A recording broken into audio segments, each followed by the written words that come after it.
देखो, महोदय, मान्यता शब्द की हर तरफ से मांग आई है। मानो कि मान्यता देने भर से ही वे बहुत सी कठिनाइयाँ हल हो जाएंगी जो बांग्लादेश के लोगों के सामने हैं, हमारे देश के सामने हैं और विशेषकर हमारे सीमांत राज्यों अर्थात पश्चिम बंगाल, असम, त्रिपुरा और मेघालय के समक्ष हैं। हमने इस प्रश्न के हर पक्ष पर बड़ी गहराई से सोच विचार किया है। जैसा कि मेरे साथी ने बताया है, इसकी हम निरंतर समीक्षा करते रहते हैं। हम इसकी प्रतीक्षा नहीं करते कि दूसरे देश इस विषय में क्या करते हैं। इस बारे में या अन्य मामलों के बारे में हम जो कुछ भी निर्णय करेंगे वह स्थिति के हमारे अपने ही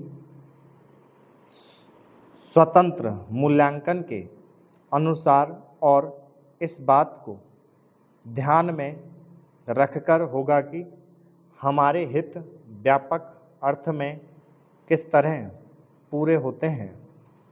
कल मैं अपनी वर्तमान कठिनाइयों में से संभावित खतरों और बोझों के बारे में जानबूझकर बहुत संयत भाषा में बोली थी।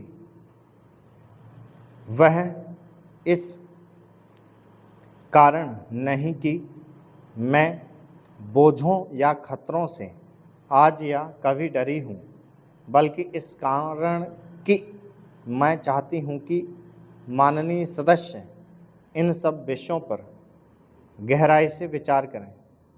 खतरों का तभी सामना किया जा सकता है जब आदमी इसके लिए तैयार हो। जैसा मैंने पहले कहा और फिर से दोहराना चाहूँगी कि यह समय दलगत प्रतिद्वंद्विता का नहीं है।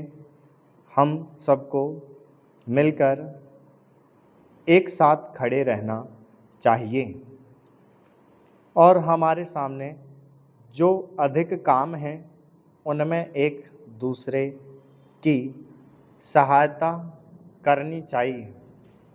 सांप्रदायिकता प्रवृत्तियों को दबाना चाहिए।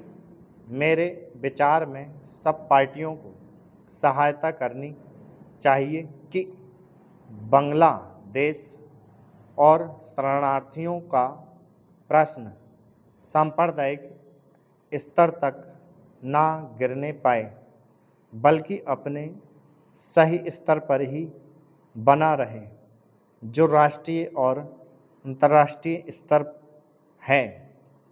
मैं इन प्रश्नों और अन्य घटनाओं के बारे में विरोधी दलों के नेताओं और सदन के अन्य सदस्यों से संबंध बनाए रखूंगी। मैं अपनी तरफ से सदस्यों को इस विषय पर अपनी बात मुझसे आकर कहने और उनके पास जो कोई जानकारी हो उसे बताने की पूरी छूट देती हूँ। साथ ही इस समय इससे अधिक और कुछ कहने को नहीं है। मैं बस इतना ही कहना चाहूँगी कि हम निराश ना हों। हमें अपने और अपने लोगों पर भरोसा होना चाहिए।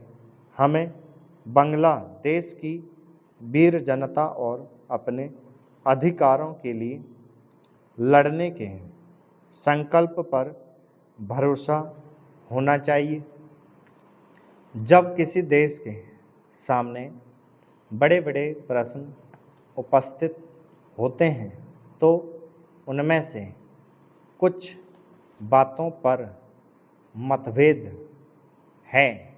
स्टॉप।